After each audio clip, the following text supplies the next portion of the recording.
उस अखबार में लिखा होता है कि उस समय के खोजकर्ताओं ने हमनू-पात्रा नाम की इस जगह के अवशेषों को थार के रेगिस्तान में, जो कि भारत में ही है, ढूंढ निकाला था। सभी स्टूडेंट्स इस बात को जानकर बेहद हैरान हो जाते हैं, क्योंकि उनके मुताबिक हमनू-पात्रा तो प्राचीन मिस्र की किसी जगह का नाम होता है। वे आश्चर्य व्यक्त करते हैं कि मिस्र की जगह का भारत में क्या काम। आगे डॉक्टर वैश उन्हें बताते हैं कि सन 1850 में जब भारत में अंग्रेज़ों का राज चल रहा था, उस वक्त अंग्रेज़ यहाँ पर रेल की पटरियाँ बिछाने के लिए खुदाई कर रहे होते हैं, परंतु इसके पहले पुरातत्ववेत्ता इसके बारे में कुछ और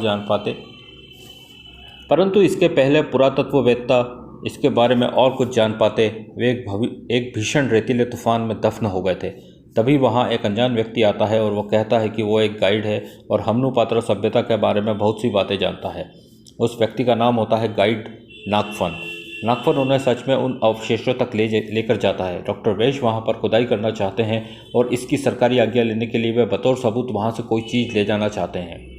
वे लोग एक शिला को एक दीवार में से निकालने के लिए जाते हैं कि तभी उस शिला के टूटने की वजह से वो शिला 5 टुकड़ों में खंडित हो जाती है। वे डिसाइड करते हैं कि वे पांचों स्टूडेंट्स उन 5 टुकड़ों को अपने पास रखेंगे। तभी अचानक वहाँ से रेतीला तूफान आ जाता है और किसी प्रकार से वे बचकर वहाँ से निकल पाने में कामयाब हो जाते हैं।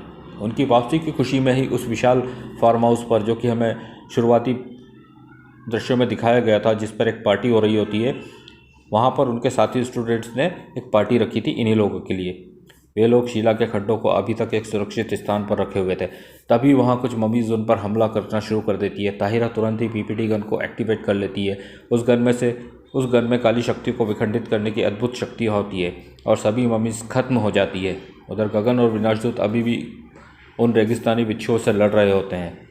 अब वे अपने दिमाग का इस्तेमाल करना भी शुरू कर देते हैं।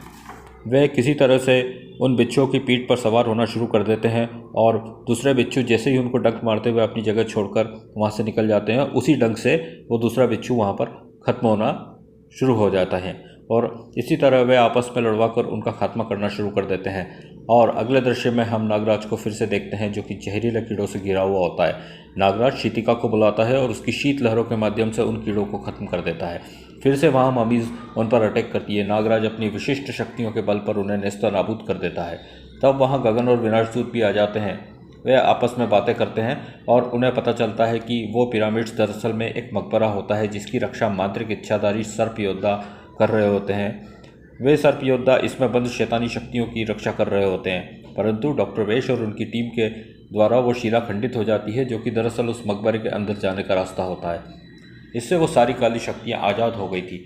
वे अब मकबरे के अंदर चले जाते हैं, जहाँ उनका सामना अनुबीस से होता है। अनुबीस अंधेरी दुनिया का खुदा यानी शैतान होता है। वो बहुत ही शक्तिशाली होता है।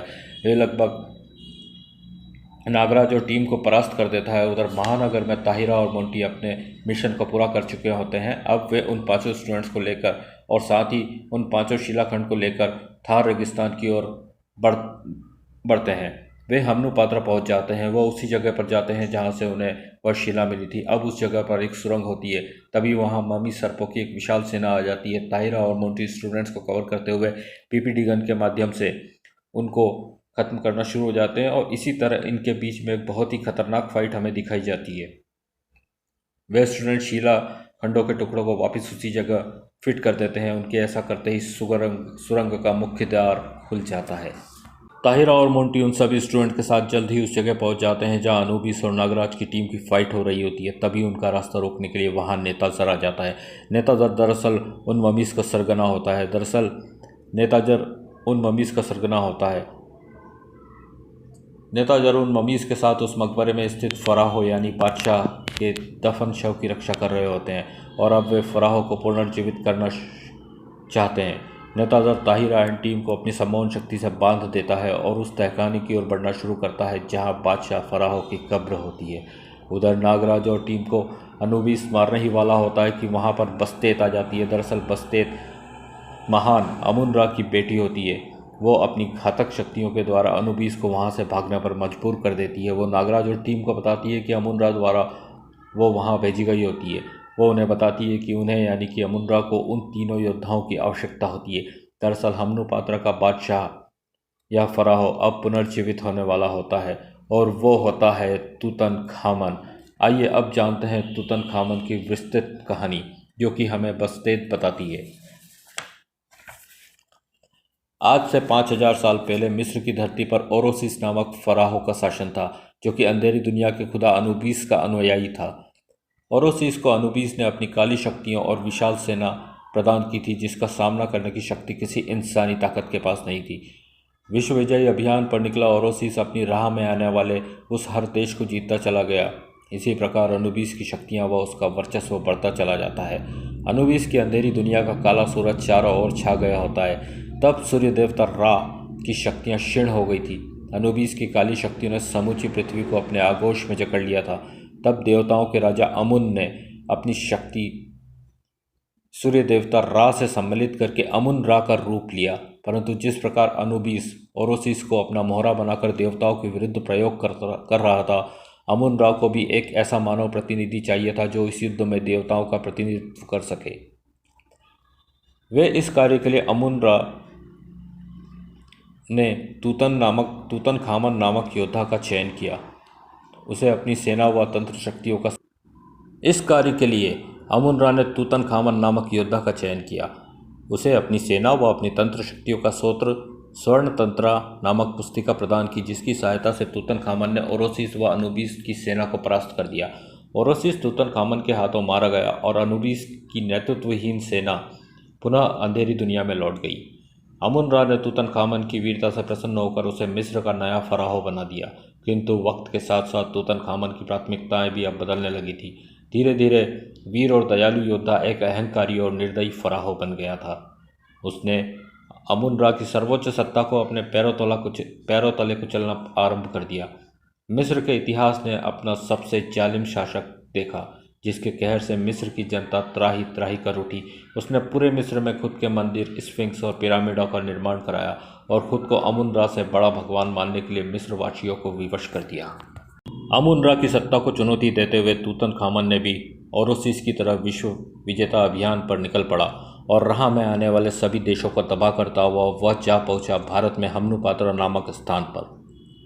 तूतनखामन ने अपनी इबादत के लिए विश्व के सबसे बड़े पिरामिड का हमनुपात्रा में निर्माण कराना आरंभ किया। इससे कुपित होकर अमुन रा ने तूतनखामन को युग श्राप की सजा का आदेश दिया।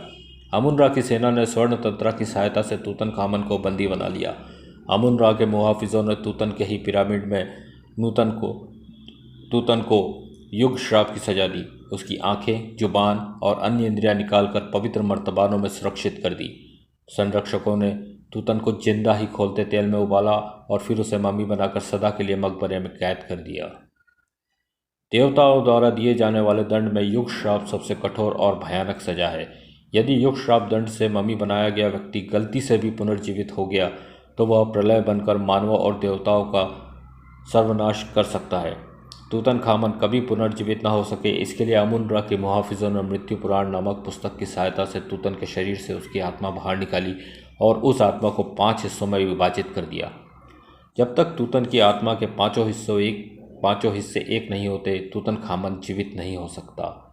आगे बस्तेत बताती है कि कोई अननोन पावर जो इस कोशिश में है कि तूतनखामन की आत्मा के 5 हिस्सों को एक एक करके उसे जिंदा कर दिया जाए, वो ताकत उस तूतनखामन को फिर से जिंदा करना चाहती है।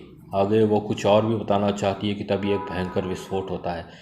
यह विस्फोट तूतनखामन को जिंदा हो जाने की वजह से होता है। उधर तूतनखामन का सेवक यानी नेताज़र उसे उसका पवित्र स्वर्ण द्रेशेट यानी कि एक मास्क देता है, जिसे वह अपने सिर पर रख लेता है।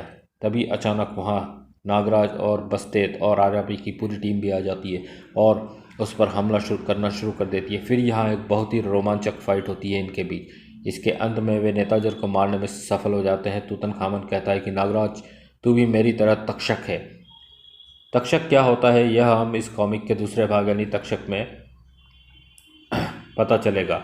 फिलहाल जारी रखते हैं मकबरे का सफ़र। इस बात को बताने के पश्चात तूतनखामन वहाँ से निकल जाता है, यह कहकर कि मैं फिर आऊँगा। तभी एक के बाद एक सभी ट्रांसमिट होकर एक अनजानी जगह पहुँच जाते हैं। यहाँ हम देखते हैं कि नागराज, गगन और विनाशदूत एक जगह प्रकट होते हैं। दरअसल ये जगह टाइमलाइन के हिसाब से 5000 पहले का मिस्र होता है। यहाँ इनका सामना अकेडियंस से होता है। अकेडियंस बहुत ही खतरनाक खूनी योद्धाओं की एक पूरी टोली होती है जो कि 5000 साल पहले मिस्र में पाई जाती थी। वे यह देखकर हैरान हो जाते हैं कि वे जीवित अवस्था में थी, ममीज़ के रूप में नहीं। अब तक हम ये समझ चुके हैं कि दरअसल ये सभी लोग टाइम ट्रेवल करके 5000 साल पहले के टाइम पीरियड में पहुंच गए होते हैं। इसके आगे की कहानी तक्षक में है।